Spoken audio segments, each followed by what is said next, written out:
Welcome to Brothers at Breakfast, a Mission 1711 podcast.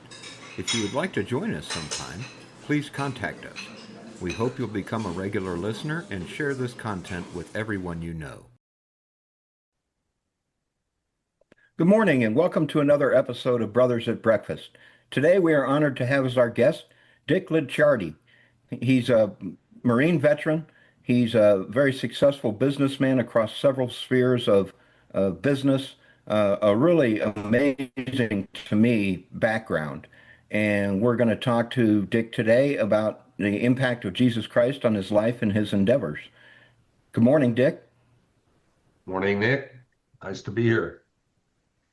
Yeah, thank you for joining us today, Nick. We appreciate, or Morning, Dick, sorry, Ian. we appreciate that.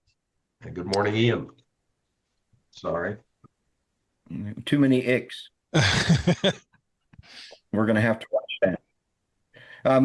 Dick, what we do is we have conversations with each other. Oftentimes, I hope you'll get a chance to listen to our podcasts. It's called Brothers at Breakfast.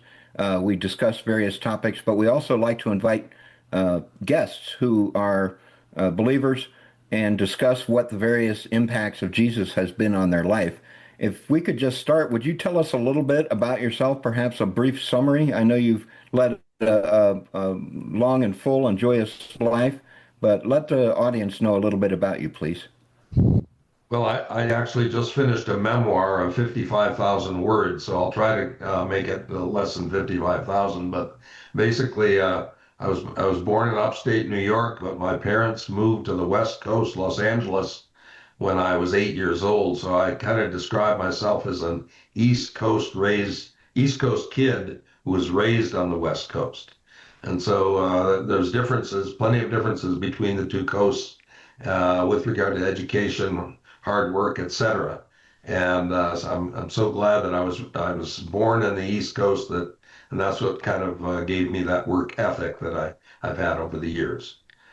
I've been involved in a number of businesses. I'm a serial entrepreneur, and a serial entrepreneur that really doesn't ever retire. I came to faith at an early age. I was baptized in the Catholic Church at 8 days. I served as an altar boy for many years. I was one of those super altar boys where I would serve 2 and 3 masses every Sunday. I knew the Latin because I'd studied it in school. I went to all Catholic schools, and I knew the responses as well. And if the priest lost his place, I knew where he was able to help him out. But the masses were in Latin when I was a kid. And I came to lose my faith in my teens, as many people do. It didn't come back till much later when I was in my mid-30s. Didn't come back to a faith. Mm-hmm. So tell us about that. What brought you in your 30s to faith, and what did that look like? Well, it's an interesting story. I'm glad you asked. I was in San Diego. I was doing very well. I was successful but unfulfilled, and I started asking myself what was not fulfilling me, and I came to the conclusion that maybe it was my faith. I didn't have one. And so naturally, I started looking around to maybe get my faith back. And of course, I went to the Catholic Church. And whereas I was raised and the Mass was in Latin, now, 20 years later, the Mass was in English. When I was raised, there was largely organ music, largely Gregorian chants. And when I came to the church in my mid-30s, it was guitars and people singing songs in English. And probably the last straw was that when I was an altar boy, if the host, the communion, ever were dropped onto the floor, a special official from Rome had to be called in to somehow bless that through. And in the Catholic church that I was trying to attend 20 years later, lay people were serving communion. Mm. strictly verboten in the Catholic Church I was raised in. So, excuse me, I said, "Wow, this isn't for me," but that's okay. There are other churches, and I started investigating Protestant churches. I just couldn't find any traction. I couldn't find anything to latch onto. Excuse me, the old poet Gertrude Stein, when looking at Oakland, California, once said, "There's no there there." That was, that was what I got out of the Protestant churches I went to. And then I was in San Diego, and I'm happy to continue on this vein. It is a very interesting story and unusual. I was part of a business networking group. And in business networking groups, there's one person from each profession allowed to join the group. And then you spend time, you meet weekly, and you spend time giving each other referrals. So in this particular case, I owned an advertising and public relations firm. And so one day after, I don't know, I was in 6 or 8 months in the group, a young lady walked into the room that nobody in the group ever forgot. She was a one of these um, Southern California girls with a perpetual tan, light brown hair with blonde streaks in it, very pleasant personality, and a face that could launch 1,000 ships. And everybody was just very impressed with her, um, and so was I. All the guys were talking about her, and you can imagine my surprise when 2 weeks later she called me and asked me to take me to breakfast. Now, I was much older than she, so I was not a potential suitor at all, but I was impressed that she'd called. And as men, we of course love the company of a pretty woman. So I accepted the invitation, and I was thinking that, well, because she had just been appointed the marketing director for a 3 restaurant chain in downtown San Diego, in San Diego, and she was looking for some advice, some advertising and public relations advice. Said, okay, I'll take the free breakfast and maybe pick up a new client in the bargain. And we sat down and talked, and it was very pleasant. We talked about business. She talked about the restaurants. I talked about my companies, and one of the things she said was that she had a personal relationship with Jesus Christ. And this was not a line heard often in San Diego dating circles, I can tell. I'm just guessing not. And I presumed this was to ward off potential suitors. And I thought that was fine. It still intrigued me because I didn't know what that was. I truly didn't know what it meant. Well, over the next few weeks, we didn't have any telephonic communication, but we bumped into each other at a couple of different business events. And she came to me because at an event with 400 or 500 people, she was relatively new in the business and young, and here she knew somebody. So there I was. So we talked, and we actually went out to lunch afterwards, and she told me that Jesus was her best friend, and she prayed to him regularly. And again, this intrigued me. Well, some time went on, and I come from the radio and then the television news business, and that was my original. That's what my degree is in, and that's what I did for a living for a while. And one of my college classmates who worked at a TV station in San Diego said, "We are planning a feature story on weekend getaways from San Diego. Are you going out with anybody?" I said, "No." And they said, "Well, can you get somebody who would like to be involved in this weekend getaway?" And I said, "Okay, I'll see what I can think of." Then I thought of that young beauty that was at that business networking meeting.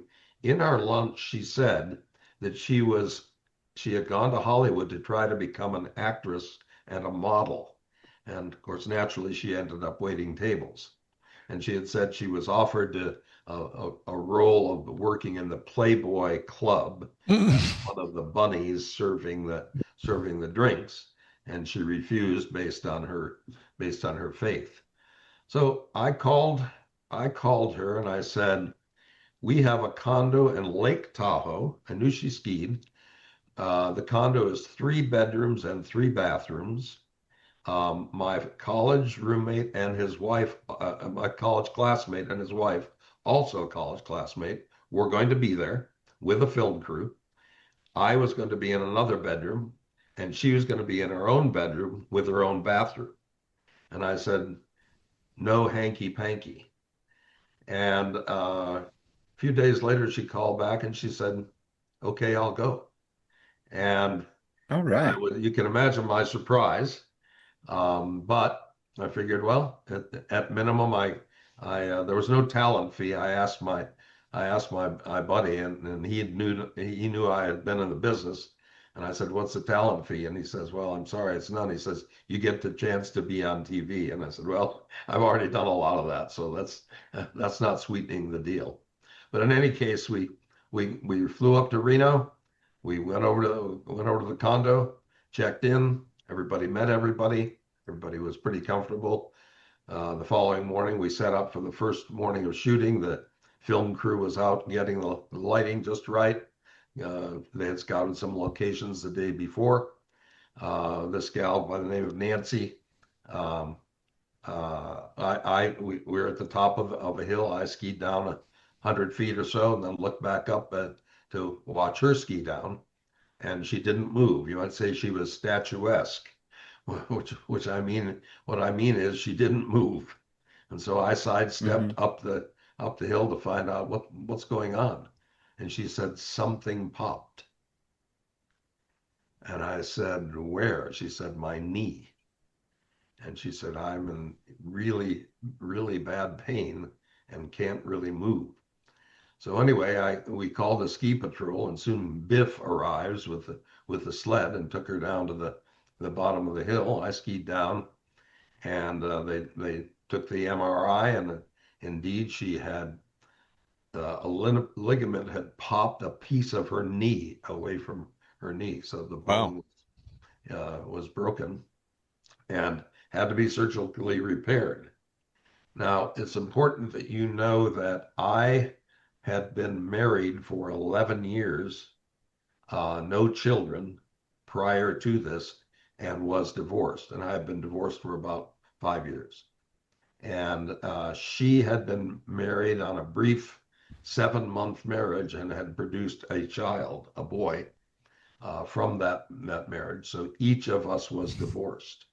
I say that because we were adults and we had been through the whole marriage thing, and I think each of us were probably looking for something more permanent. But in this particular setting, the fact of the matter was I was there to ski Tahoe. I had never skied Tahoe, and we are talking about, that's where the 1960 Olympics was. That's where Squaw Valley was, and Boreal, and anyway, but I said to myself, my upbringing tells me that I cannot just send her back to San Diego with a broken knee, as I was the cause, essentially, of her getting the broken knee.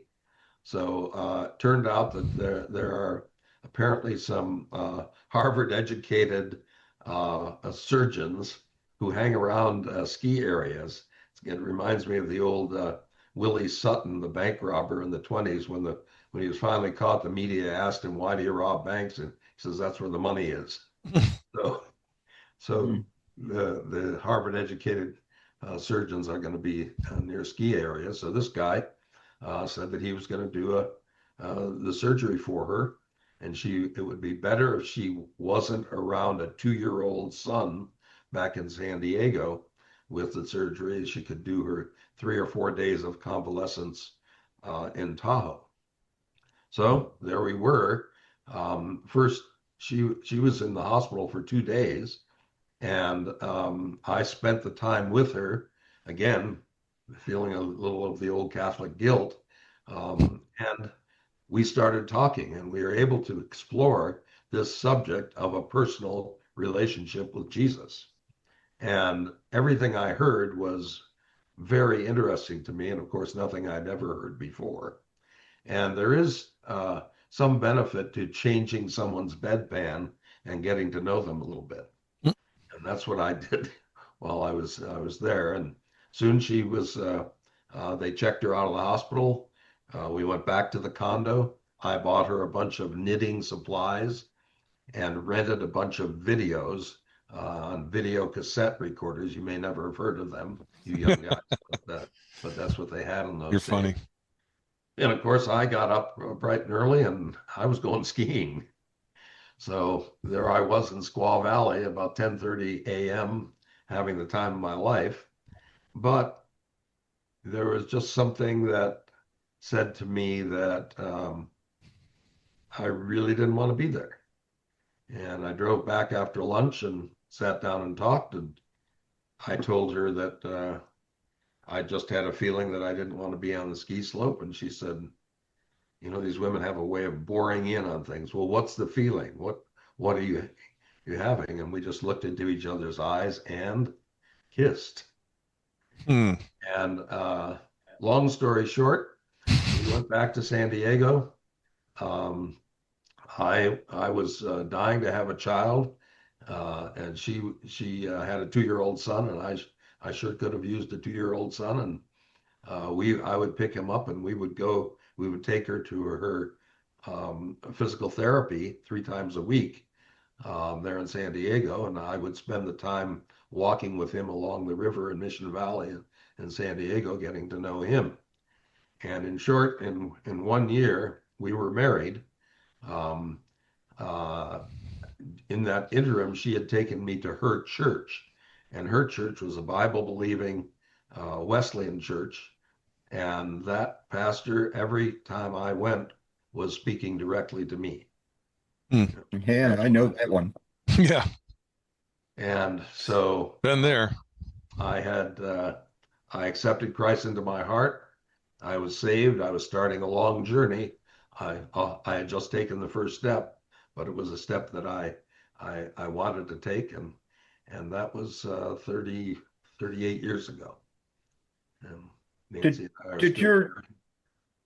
did your salvation experience have any impact on your business operations and the way that you approached business? Absolutely, absolutely. As you guys know, there are many ways to cheat in business. And these ways come up as a temptation all the time. And I made a vow that I just was not going to cheat. And when these opportunities came up, I was going to pass them by and simply going to run an honest business. And whatever it has led to a lot of success since those days and since I accepted Christ. And how has it Uh, led to that success? How can you define that, that your integrity or decision not to cheat has resulted in success in business? I believe that that I am in God's favor. I'm not alone in that. There are a lot of people in God's favor, but when you are in God's favor, it's just something you feel. Hmm. Things happen. For example, we ended up purchasing a very large home, which we had originally built. We built it, and we built it for 3 generations to live in, who were my mother and father, and they had a couple that were their caregivers, and they lived in an apartment inside the house. It's a 10,000 square foot house, and we built it and the house next door to it for my brother and his family. And my mother developed Alzheimer's. They had to go back to Los Angeles, where they had retained their home. Well, Hmm. now we had to sell this big home because there's no point in just a few people being in this home. So we did. And about 10 years later, there was a fire in the home. And the fire in the home was such that the woman, a single woman with 7 children, owned the home. She got a large check from her insurance company, and asked my son if he knew anybody who might be interested in buying the home. My sense is she probably knew that we might be, and Hmm. she was right. And so I offered her, I said, what are you thinking of asking for the home? And she said, somewhere between two and $300,000 for a 10,000 square foot home that was fire damaged. But the bones of the home were still there. And I did some looking into it. I said, would you take 150,000? She said, no, but I'd take 175. Now, there's nobody on this earth who's bought a $175,000, who's paid $175,000 for a home that's 10,000 square feet. And I just knew that this is one of those things you hear about, but there's a reason. And we named it the Kingdom House. And since we have lived in the Kingdom House, we have done ministry in there. Hmm. And we have done everything we could to give everything that came after that as a result of living in the Kingdom House away. And even trying to teach our grandkids, find a good use for money. And most of the time it's to give to worthy projects, give to worthy people, churches, missionaries, etc. And that's what we've done. Wow, that's a very cool story Yeah, too. that's It's pretty loaded with amazing, cool. actually. Yeah, I you like just it. don't get those. You don't get those Yeah. places offered to you. Well, you've been through an interesting journey in your businesses. As you say, you're a serial entrepreneur, but you started in broadcasting. And so your broadcasting career was before you actually came to know Jesus personally. That's correct. Okay. And since then you've continued to succeed and move up. How'd you wind up in Colorado? Well, we both of us were raised on the West Coast, and I moved from Los Angeles to San Diego when I saw the handwriting on the wall in Los Angeles. When the Hollywood culture starts to take over a whole state and a whole state's government, and a state government ends up passing laws to fulfill the lifestyle of and the culture of what goes on in Hollywood, you realize that there's something wrong. So I moved from Los Angeles to San Diego, and San Diego was the sleeping village, a sleepy little village it had always been when I moved there in '76, Hmm. and but it soon became, the best kept secret. I do blame Dan Fouts and the San Diego Chargers, who appeared in the playoffs for about 6 years straight, and some guy sitting in Pittsburgh in January watching, the palm trees in the breeze said, "What am I doing here in Pittsburgh?" And I believe that's what caused the growth in San Diego. I might add that what's funny is my father and I my father was in the Marine Corps, as was I before me, but he was in World War II, and he's one of those guys who signed up on December 8th, the day after Pearl Harbor. And he joined the Marines and went through boot camp in Paris Island, North Carolina, and then went to San Diego as the jumping off point to head to the Pacific. And he, like many others, I have since learned, since I've spoken to so many of them, left, 10 feet of snow and, from the Great Lakes region in upstate New York, and then watching these palm trees in the light breeze, sunshine and light breeze, said, if I ever get home from this, I'm going to consider moving here. And that's what filled California after World War II, No, all those veterans. believable. Yeah. But in any case, my goal was to be I wanted to be what was called a foreign correspondent. And I wanted to travel around in the vein of Walter Cronkite, Eric Sevareid, Harry Reasoner, those people. They were all actual journalists who joined this new medium, Yeah. television, and were trying to ply their trade in a medium in which you could do a lot more than just a newspaper. And so this was my goal. I went to Arizona State University and studied radio and television.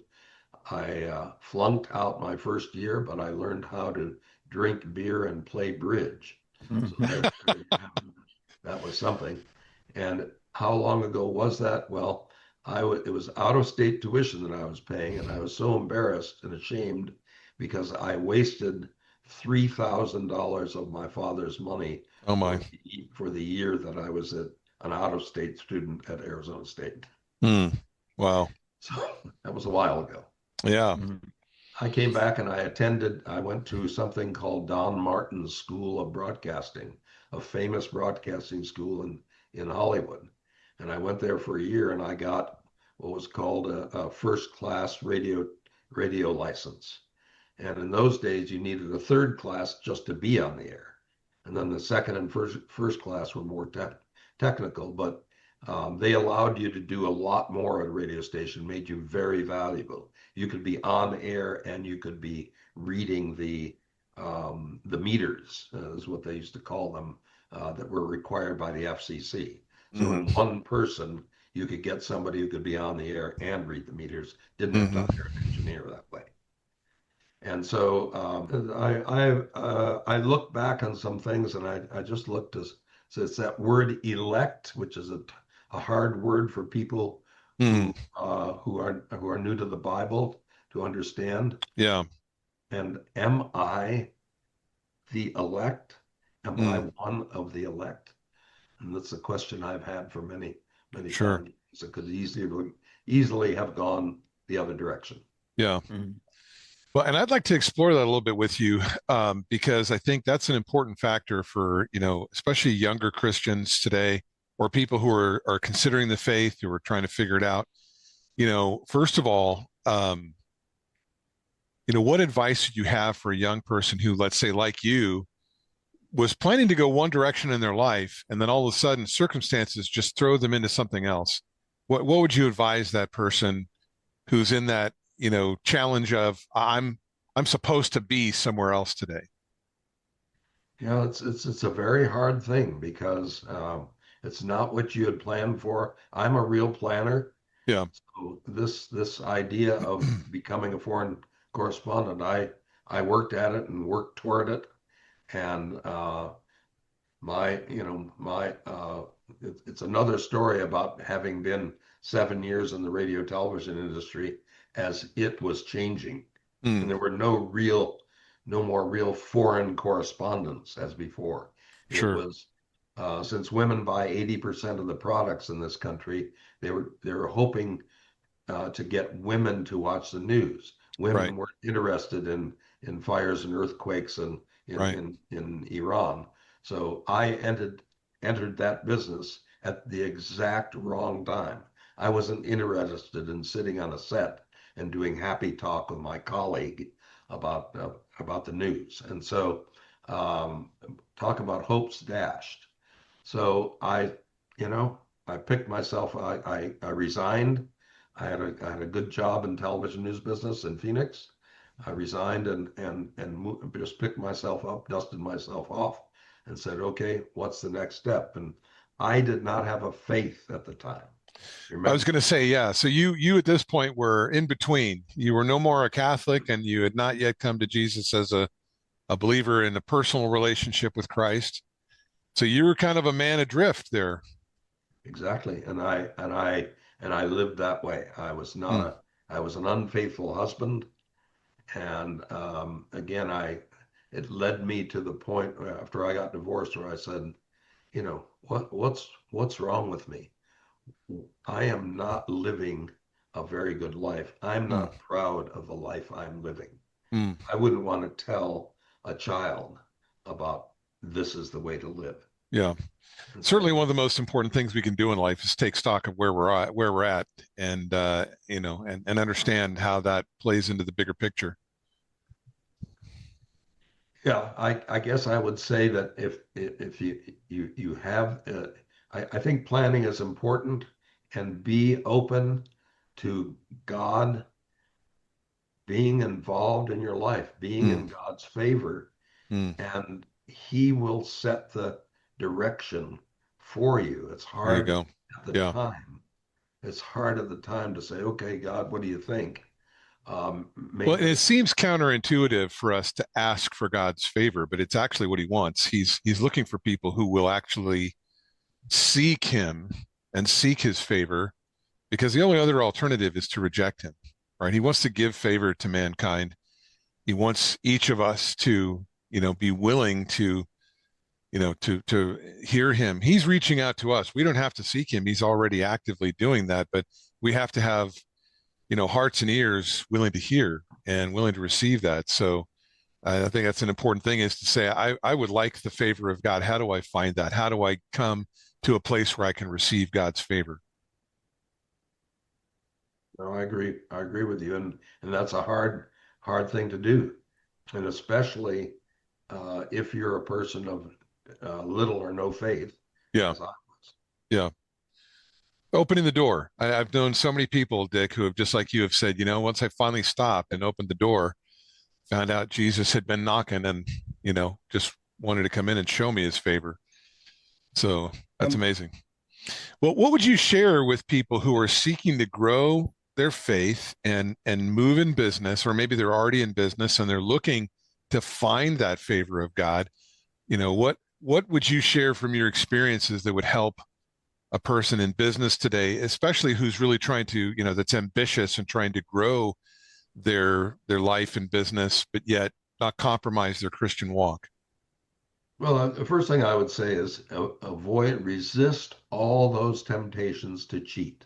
Resist every single one of them. Yeah. Apply your faith. Yeah. Apply the morals that you learn as being a man of faith. Yeah. And resist all those temptations. And then treat everybody, customers, competitors, with the way that you would like to be treated. Treat them. There you go. They are watching you, especially if you wear your faith on your sleeve. They are watching for you to stumble. And I can remember one time we moved to Colorado Springs, I essentially bought a newspaper, a senior newspaper, which means I bought a job for myself. And there was a competitive senior newspaper in town, and we knew each other, but we were healthy competitors. And one time his paper was ready to go to the printer, and the press broke down. And his paper was ready, was not ready yet to go to the printer, and his graphic designer went down. That's what it was. And he called me. I said, "Bring your stuff over. We'll put it together for you." Wow. And he's a competitor. That's amazing. And what happened? How did that, what was the result of that in terms of your relationship and your business? The relationship was different from then on. He realized that I was who I said I was, and that I would be willing to treat him as I would want to be treated, and in a Christ-like manner. In other words, I was trying to show Christ. Yeah. What would Jesus have done in that situation? Probably the same thing. Yeah. Maybe more. Yeah, I think that's so important, and I share that exact feeling with you. There's always a temptation to try and gloat over your competitors' failures, or try and find fault, or find ways to undermine them or whatever. But that's just not the way of Jesus. And I agree with you. There's so much more to be gained by being, first of all, by being forthright with people, but also by being generous. And one of the things that I like to remind people is that generosity often costs you nothing, but gains you much more. And it's not just to be done for a transactional, I'm looking for gain, but it's the number one gain is living out what is Christ-like. And that to me is the biggest gain. So I love hearing those kind of stories, Dick. So that sort of thing benefited me. Yeah. That which I did benefited me. Yeah. Excellent. Wow. So you owned a paper. How long did you own it?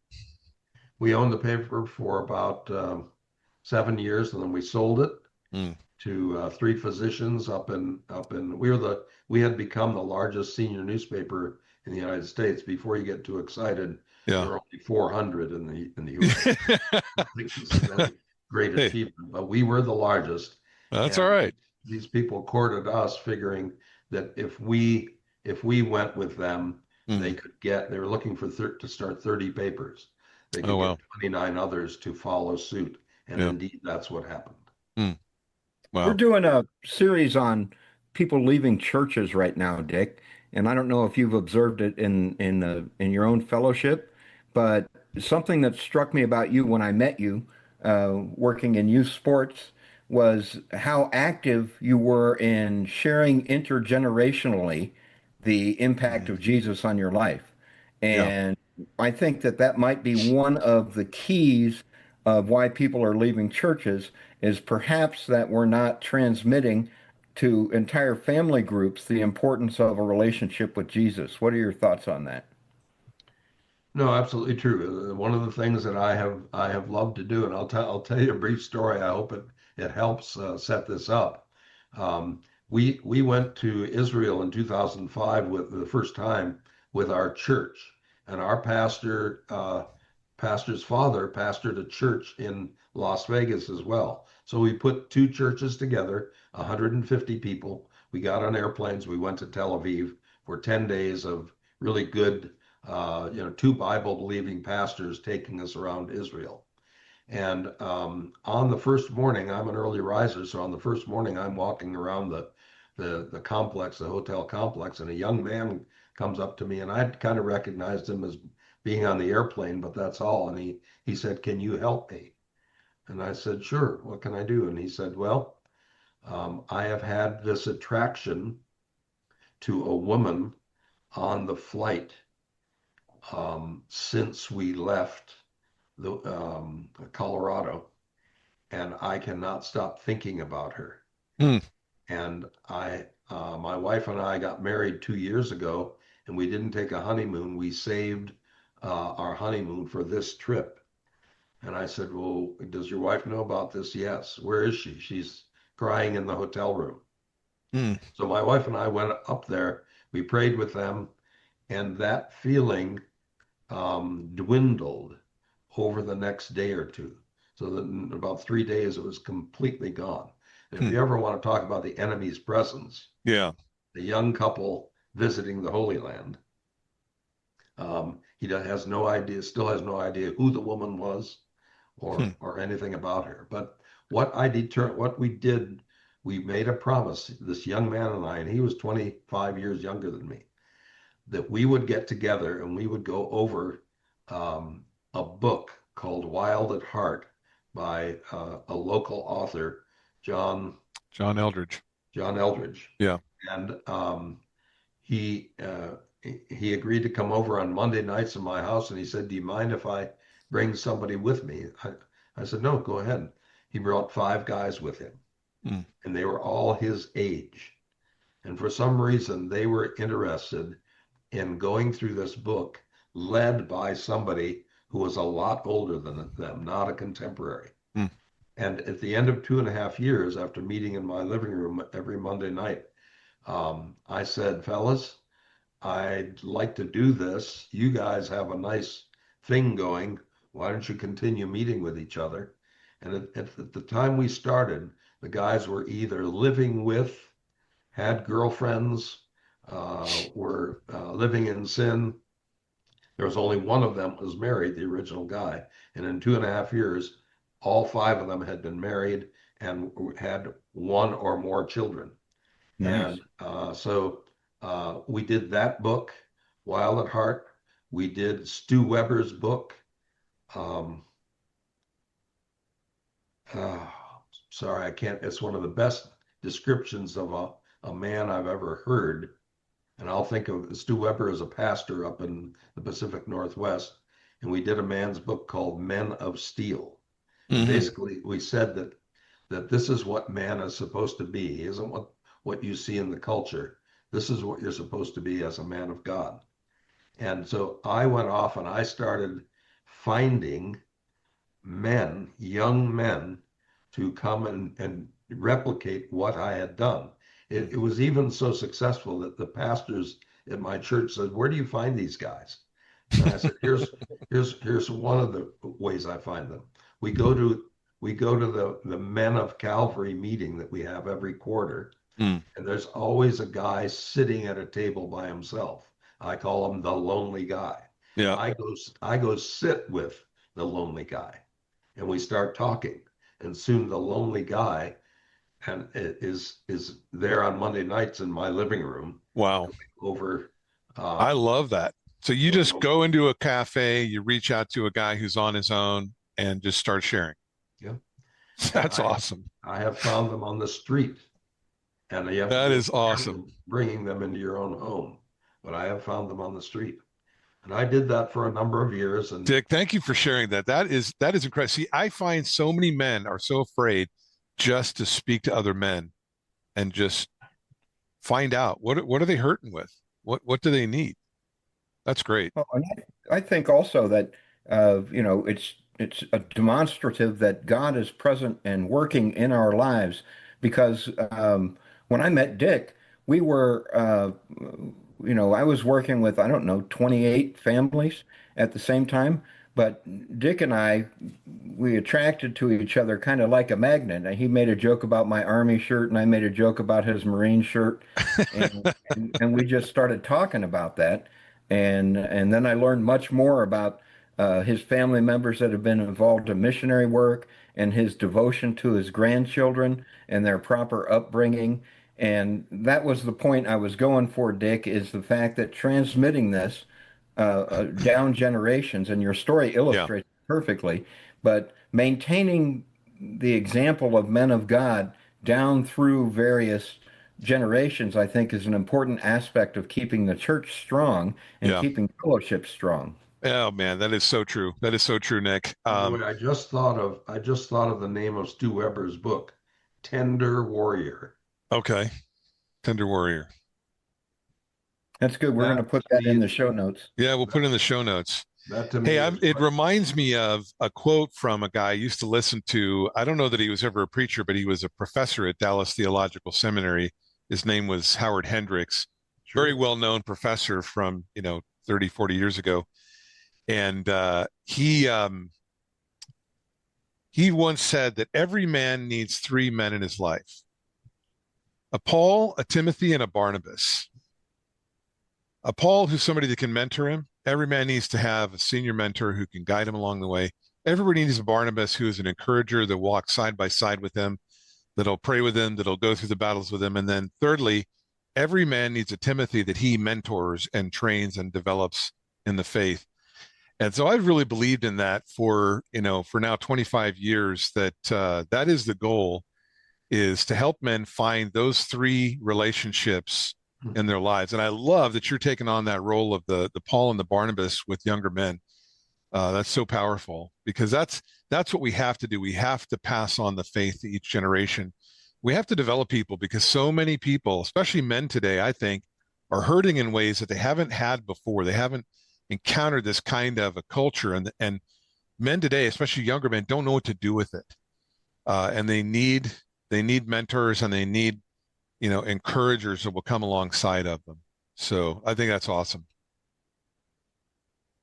Well, I agree. I've never heard it put so succinctly, but I do agree with that. My wife and I went on to do my young men's ministry ended, and we went on to do a marriage and financial counseling Hmm. at our church, and we used the Love and Respect series. Oh, that's a great one. I love that one. Yeah. And to me, that is, Yeah. if you don't know the origin of it, I'll tell you briefly. I think it would be helpful because Yeah. No, please share it with the audience. Yeah. it's Ephesians 5:33 is what the author used to write Love and Respect, and Hmm. here's why. 5:33 says essentially, men love your wives, wives respect your husbands. Why didn't Paul say men and women love and respect each other? Hmm. Because men women require the love part, Yeah. but men do not. Men require the respect part. Yeah. And so women believe that if we only tell each other we love each other all day long, our marriage will be successful. Absolutely not. Yeah. No way it can be successful. Yeah. Beatles said, "All you need is love." That's Well, the heart of men responds to respect. This is a fascinating thing, especially once a man hits puberty. There's just something hardwired into our brains where we respond to respect. That's frankly what is so powerful. And I see this in both of you guys being, former warriors, is that I know that the military taps into that. It's one of the ways that they motivate young men is by developing that hunger for respect. And then when they earn it, they give it. When the respect is earned, it's given. And so young men respond to that, and the problem with so many young people today is, especially with young men, they don't know how to earn respect. And when they do try, it's not given. And so it really frustrates the heart of young men today is they're not seeing that kind of interplay. They're not seeing that call to honor and integrity and respect. Well, And culture teaches that it's automatic, that right.